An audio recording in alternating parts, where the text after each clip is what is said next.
स्वागत है आप सबका एक और वीडियो में इस चैनल पे। जैसा कि आप जानते हैं इस चैनल का उद्देश्य ये है कि जो नए म्यूचुअल फंड निवेशक हैं उनको म्यूचुअल फंड के बारे में बहुत ही सीधे और सरल शब्दों में जानकारी देना। क्या-क्या अलग तरह की म्यूचुअल फंड योजनाएं बाजार में उपलब्ध हैं, उनकी खासियत क्या है, हर एक की खासियत क्या है, आपके निवेश के हिसाब से क्या वो आपके लिए सही है या नहीं है। मेरा नाम परेश है। मैं एक NISM certified and AMFI registered mutual fund distributor and advisor हूँ। ये मेरा एआरएन नंबर है 334516। आज हम बात करने वाले एक बहुत ही दिलचस्प दिलचस्प कैटेगरी की, जिसका नाम है वैल्यू म्यूचुअल फंड्स। आगे जाने से पहले ये डिस्क्लेमर बहुत ज़रूरी है कि म्यूचुअल फंड में निवेश बाजार जोखिमों के अधीन है, और किसी भी म्यूचुअल फंड योजना का जो पिछले 5, 10, 15 साल का परफॉर्मेंस है, कोई इसकी शाश्वती या गारंटी नहीं दे सकता कि आगे आने वाले 5, 10, 15 सालों में भी ऐसा ही परफॉर्मेंस आपको मिलता रहे।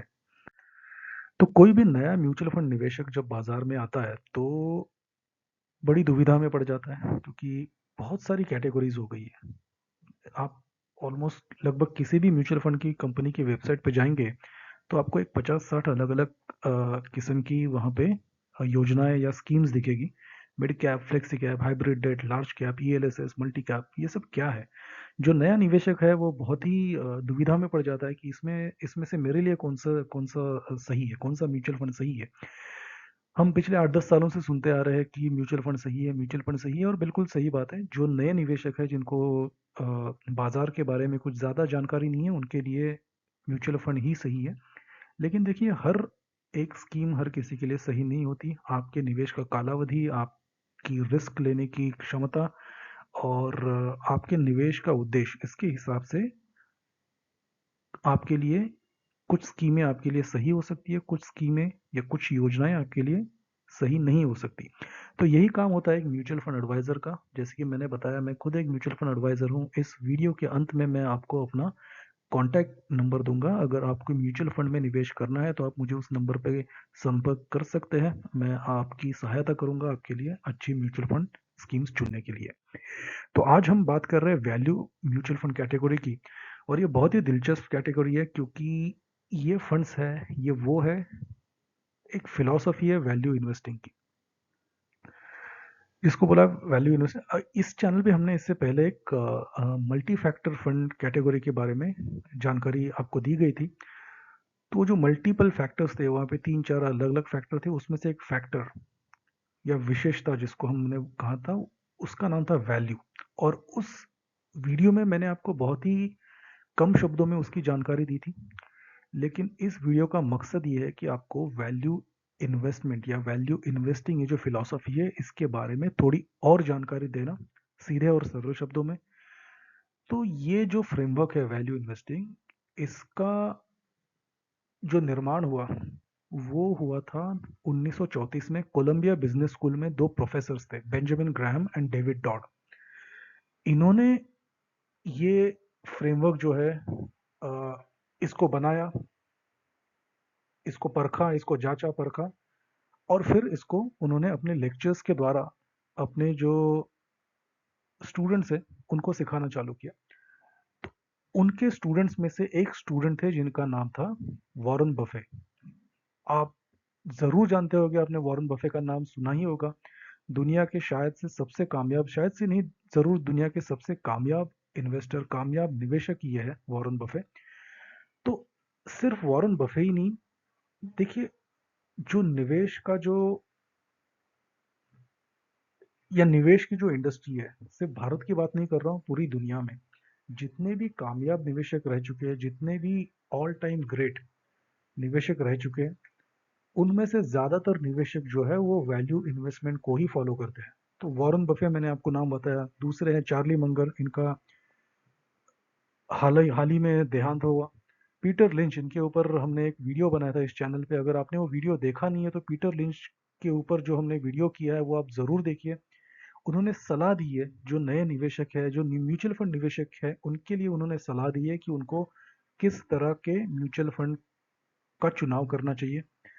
अ, आपने वो वीडियो नहीं देखा रहेगा तो मैं वापस आपसे रिक्वेस्ट करता हूँ कि आप वो देखिए। वो ज़रूर आपको पसंद आएगा और उसमें से ज़रूर आपको कुछ अच्छे अ, बातें समझ में आएगी। जिन्होंने नहीं देखा है उनको बताता हूँ। पीटर लिंच ये दुनिया के सबसे कामयाब म्यूचुअल फंड मैनेजर रह चुके हैं। इन्होंने ये अमेरिका में एक मजेलन फंड नाम का था, एक फंड था, म्यूचुअल फंड स्कीम थी, जिसके ये मैनेजर रह चुके हैं। 13 सालों तक ये मैनेजर रहे और इनके मैनेजमेंट के अंडर उस फंड ने लगभग 29%, 29% का रिटर्न दिया। एवरेज एनुअल रिटर्न 13 सालों तक, 13 सालों तक इन्होंने मैनेज किया और 13 सालों तक उस फंड ने एवरेज एनुअलाइज रिटर्न दिया था 29%, 29%। दुनिया में और कोई भी एक्टिवली मैनेज म्यूचुअल फंड ऐसा नहीं है। ये रिकॉर्ड है और शायद से ये रिकॉर्ड आगे ब्रेक हो ना हो, पता नहीं, मुझे तो लगता है नहीं होगा, क्योंकि देखो 29% का रिटर्न ओवर 13 ईयर पीरियड, ये तो बहुत ही मुश्किल या चुनौती भरा काम है। तो ये वैल्यू इन्वेस्टिंग होता क्या है? ठीक है, वैल्यू इन्वेस्टमेंट का सिंपल, अगर बिल्कुल सीधे शब्दों में आपको बताएं तो ये होता है कि कम दामों में खरीदो और ज्यादा दामों में बेचो। बस यही उसका बेसिक कॉन्सेप्ट है। तो आपको ऐसी कंपनियों के शेयर चुनने हैं जिन जिनके भाव अभी कम है। कम किससे किससे कम है? जो उनकी इंट्रिंसिक वैल्यू, जो उनकी फेयर प्राइस है, उससे कम है। अभी आप बोलेंगे कि अब ये फेयर प्राइस कैसे निकाली जाती है? तो उसके लिए एक फाइनेंशियल फ्रेमवर्क्स है, फाइनेंशियल एनालिसिस मेथड्स है, जिनका नाम है डीसीएफ, वैल्यूएशन, कॉम्परेबल्स, बहुत सारी और है। इनके बारे में हम इस वीडियो में ज़्यादा अंदर जा नहीं सकते, क्योंकि फिर ये बहुत ही कठिन और लंबा वीडियो बनेगा। लेकिन देखिए, शेयर मार्केट इन्वेस्टिंग कोई काला जादू नहीं है, या ये कोई सट्टा नहीं है। ठीक है, इसके बिल्कुल ही एक मैथमेटिकली प्रूवन फॉर्मूले हैं, फ्रेमवर्क्स है, जिसका इस्तेमाल करके आप किसी भी कंपनी का फेयर प्राइस क्या है वो एस्टिमेट कर सकते हैं, उसका आप अंदाजा लगा सकते हैं। वो आपको एक नंबर नहीं देगा, आपको एक रेंज देगा। जैसे कि मान लीजिए आपने ये, जो मैंने बहुत सारे मेथड्स ऊपर लिखे हैं, 2-3 मेथड्स लिखे हैं और भी बहुत सारे हैं, इनके बारे में ये सब आपने पढ़ लिया और उसके हिसाब से आपने अपना एनालिसिस कर लिया। तो क्या देता है वो एनालिसिस? आपको एक रेंज देता है कि अगर आप इस कंपनी का फेयर वैल्यू जो रेंज है वो 90 से 100 रुपया पर शेयर में है। ठीक है, और अगर उस वक्त उस कंपनी का शेयर मानो 70 रुपए में मार्केट में ट्रेड हो रहा हो, बाजार में 70 रुपए में वो उपलब्ध हो, तो आपको शेयर खरीद लेना चाहिए और रुकना चाहिए, क्योंकि कभी ना कभी वो शेयर जो है वो 90 से 100 के रेंज में आएगा। तो ये है बेसिक है वैल्यू इन्वेस्टमेंट फिलोसॉफी का। देखिए, इस फिलोसॉफी का जो फोकस है वो क्वालिटी पे है। वेरी इंपॉर्टेंट, ये समझने लायक बात है कि इसमें बहुत अलग अलग पैरामीटर्स हैं। उसमें से एक होता है मैनेजमेंट और प्रोमोटर, दूसरा है बिजनेस और फाइनेंशियल। इनका मतलब क्या है कि आपको अच्छे बिजनेसेस चुनने हैं जिनका फाइनेंशियल हेल्थ अच्छा है और जिनका मैनेजमेंट और प्रोमोटर जो ग्रुप है वो अच्छा है। देखिए, ये मैनेजमेंट और प्रोमोटर ग्रुप, ये थोड़ा आपको लगेगा कि ये कैसे जाने हम, ये अच्छे हैं या नहीं है, और इसको क्वांटिफाई करना थोड़ा मुश्किल है। बिजनेस तो पता चला कि कंपनी की इंडस्ट्री अच्छी है, उसका ग्रोथ रेट क्या आ रहा है। फाइनेंशियल्स तो वो पूरा नंबर्स ही रहता है, उसके बैलेंस शीट देखो, उसके इनकम स्टेटमेंट देखो। अभी मैनेजमेंट और प्रोमोटर के बारे में हम कैसे नंबर्स के हिसाब से कैसे बात करें? तो ये एक बहुत ही इंपॉर्टेंट पैरामीटर है। आपको देखना पड़ेगा उस कंपनी ने पिछले कई सालों में कैसे बर्ताव किया है।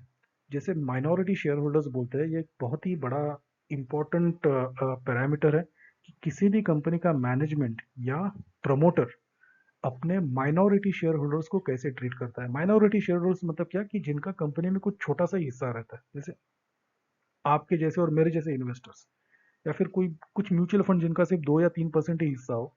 तो क्या उनको उन्होंने अच्छे से ट्रीट किया है? क्या उन्होंने उनकी बातें सुन ली? क्या उन्होंने उनको अच्छा डील दिया है? डील का मतलब देखिए, इसमें बहुत सारे तरह तरीके से गलत बर्ताव भी किए जाते हैं। ये सिर्फ भारत में नहीं होता है, ये सारे स्टॉक स्टॉक मार्केट्स में होता है कि जो माइनॉरिटी शेयर होल्डर्स रहते हैं, कई बार उनकी सुनी नहीं जाती। कई बार कंपनी कुछ ऐसी काम कर लेती है जो माइनॉरिटी शेयर होल्डर्स के हित में नहीं है।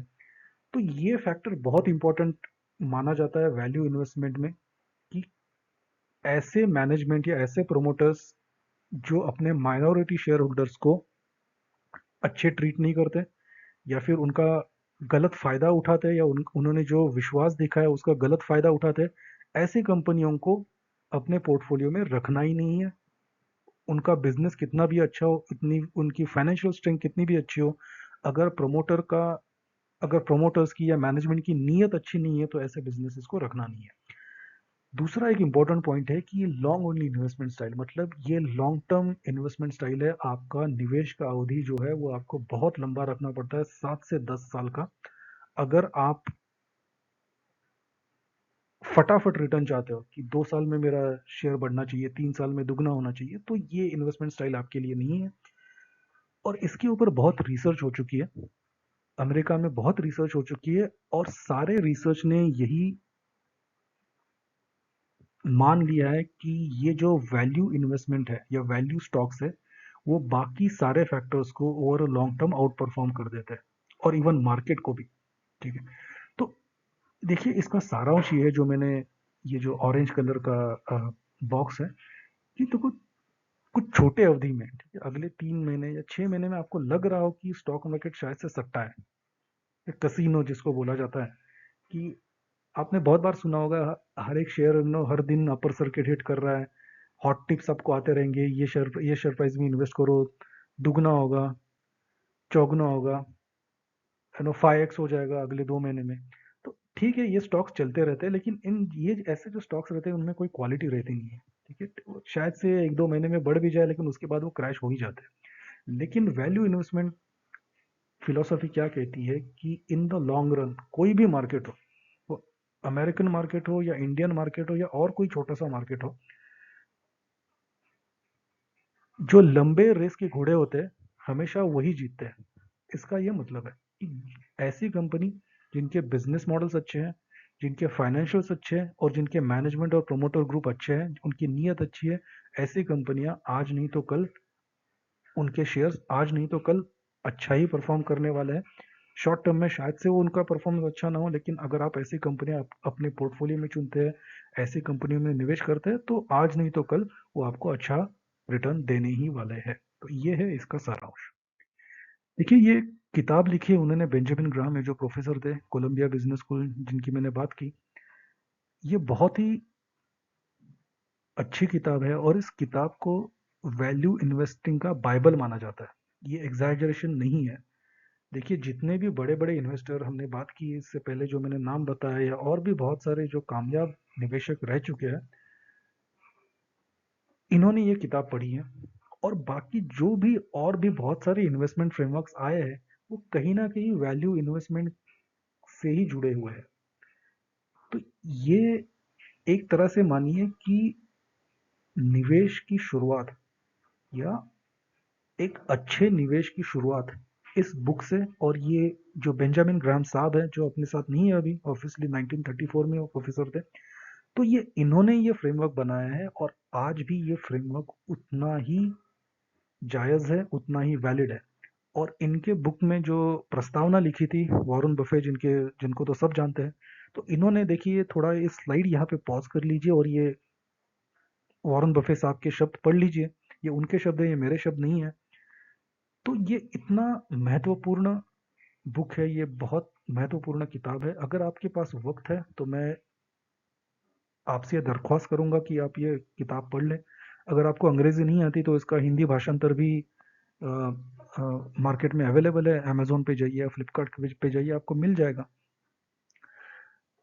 काफ़ी लंबी किताब है, क्योंकि ऑब्वियसली निवेश करना कोई आसान काम नहीं है। वो क्या आपको 3-4 पन्नों में कोई समझा नहीं सकता, इसको थोड़ा आपको वक्त देना पड़ेगा। हो सकता है 30-40 घंटा लगे आपको ये पढ़ने में, मुझे कुछ एक 25-30 घंटे लगे। लेकिन मैं आपको ये बता सकता हूँ कि आप जितना भी समय ये किताब पढ़ने में गवाओगे, गवाओगे नहीं, मैं उसको बोला कि आप निवेश कर रहे हो, आपको 40 घंटे लगते हैं, 50 घंटे लगते हैं, या आप निवेश कर रहे हो अपने आप में, अपनी निवेश की क्षमता बढ़ाने में, तो वो आपके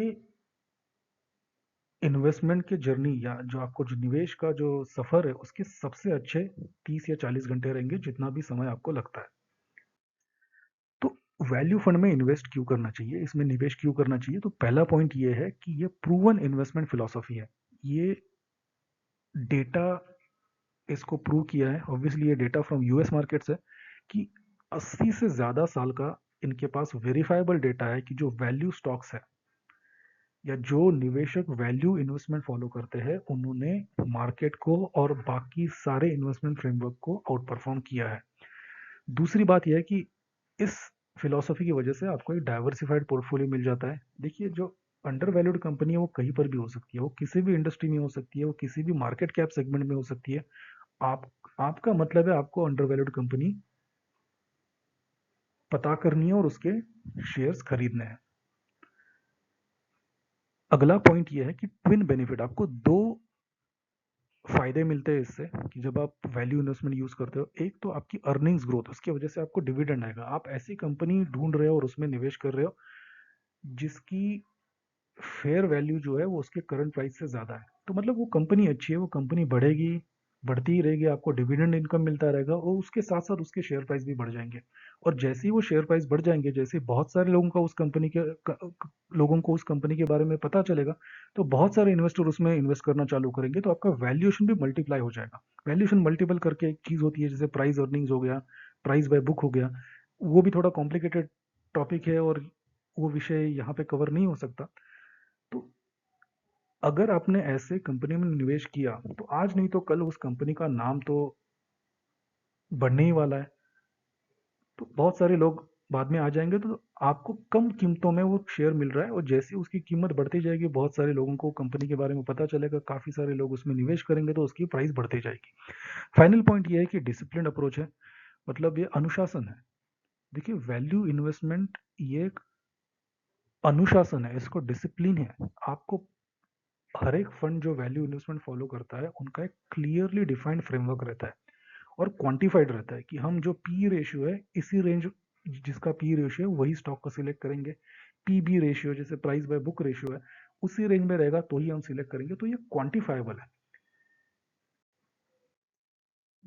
अभी ये देखिए, ये मैंने एक उदाहरण के तौर पे दिया है डाइवर्सिफिकेशन कैसे आ जाता है वैल्यू म्यूचुअल फंड का। ये एच का वैल्यू फंड का फैक्ट शीट है। तो आप देखेंगे जैसे सेक्टर वाइज डाइवर्सिफिकेशन आ गया, जैसे financial services, IT, health care, automobile, FMCG, telecom, ऐसे बहुत सारे सेक्टर्स में उन्होंने निवेश किया हुआ है।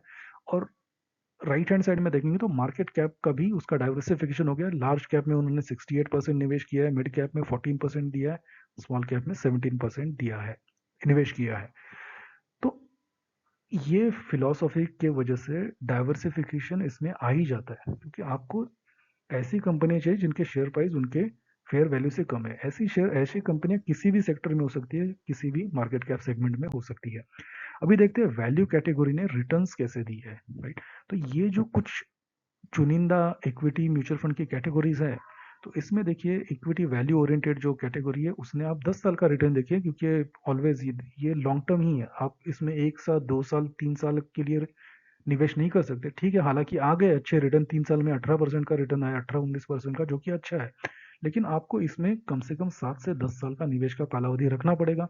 10 साल में ऑन एन एवरेज इस कैटेगरी ने 14% का रिटर्न दिया है, annual average annualise return, right. ये 14% बहुत अच्छा रिटर्न है। 14% बहुत ज्यादा रिटर्न, मतलब बहुत अच्छा रिटर्न है। ज्यादातर जो इक्विटी म्यूचुअल फंड्स रहते हैं उसमें लॉन्ग टर्म में 12% का ही रिटर्न पकड़ा जाता है। 12% से जो भी ज्यादा है अच्छा ही है आपके लिए। तो देखिए, इक्विटी लार्ज कैप से ज्यादा है, equity large and mid cap से भी ज्यादा है, और इक्विटी फ्लेक्सी कैप से भी ज्यादा है। फ्लेक्सी कैप कैटेगरी पे हमने इस चैनल पे एक वीडियो बनाया, अगर आपने देखा नहीं है तो वो देख लीजिए जरूर। तो ये इस कैटेगरी की खासियत है।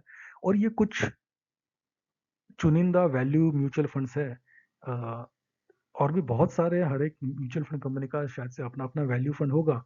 लेकिन ये जो मेरी जानकारी में है वो 3-4 फंड्स मैंने यहाँ पे रखे हैं। आप देखिए इनके 10 साल के रिटर्न लगभग 14, 14.5% के हिसाब से उन्होंने रिटर्न दिया है, जो कि बहुत ही अच्छा रिटर्न है। तो और दूसरी बात देखिए, कई सारी म्यूचुअल फंड कंपनियां जिनके शायद से वैल्यू म्यूचुअल फंड ना हो, लेकिन वो वैल्यू इन्वेस्टमेंट फॉलो करती है। तो जैसे इन्वेस्टमेंट या निवेश का जो तरीका है वो कितने भी अलग अलग तरह तरह के तरीके हो, कितने भी अलग अलग तरह के फ्रेमवर्क्स हो, वो कहीं ना कहीं वैल्यू इन्वेस्टमेंट से ही उनका एक्सटेंशन हो चुका है, या वैल्यू इन्वेस्टमेंट से ही वो बेस पे ही वो थोड़ा कुछ और थोड़ा बहुत उसमें ज़्यादा थोड़ा चेंज करके वो एक नया फ्रेमवर्क बन चुका है। तो देखिए, अगर आप एक नए म्यूचुअल फंड निवेशक है तो आप मुझे इस नंबर पे कांटेक्ट कर सकते हैं। ये मेरा व्हाट्सएप नंबर है 9757309269। आपको ये क्यूआर कोड दिख रहा होगा, आप ये क्यूआर कोड स्कैन करके फंड्स बाजार ऐप डाउनलोड कीजिए और वहाँ पे अपने आप को रजिस्टर करके आप ऑनलाइन म्यूचुअल फंड में निवेश कर सकते हैं। अगर आपको ऐप डाउनलोड नहीं करना है तो इस वीडियो के डिस्क्रिप्शन में एक लिंक दी है जो आपको फंड्स बाजार के वेबसाइट पे लेके जाएगी। वहाँ पर भी आप अपने आप को रजिस्टर करके म्यूचुअल फंड में निवेश कर सकते हैं। अगर इस प्रक्रिया में कहीं पर भी आपको सहायता की ज़रूरत है तो आप बेझिझक मुझे इस नंबर पे संपर्क कीजिए, मैं ज़रूर आपकी सहायता करूंगा। आपके लिए अच्छी स्कीम्स कौन सी है वो आपके निवेश की कालावधि और आपके निवेश के उद्देश्य के हिसाब से मैं आपको चुनने में सहायता करूंगा। तो ये था वीडियो वैल्यू इन्वेस्टमेंट कैटेगरी के ऊपर। बहुत ही अच्छी फिलॉसफी है और जैसा कि मैंने बताया कि ये सारे इन्वेस्टमेंट जो फ्रेमवर्क्स है या निवेश की रणनीतियां है उनका ये बाइबल है। सारी जो अलग अलग निवेश की रणनीतियां है वो इसी से कहीं ना कहीं मिलती जुलती है। तो धन्यवाद ये वीडियो देखने के लिए और सब्सक्राइब करिए इस चैनल को और देखते रहिए। आगे भी हम बहुत अच्छे अच्छे कैटेगरी, बहुत कुछ इंटरेस्टिंग कॉन्सेप्ट्स के ऊपर वीडियो बनाते रहेंगे। धन्यवाद।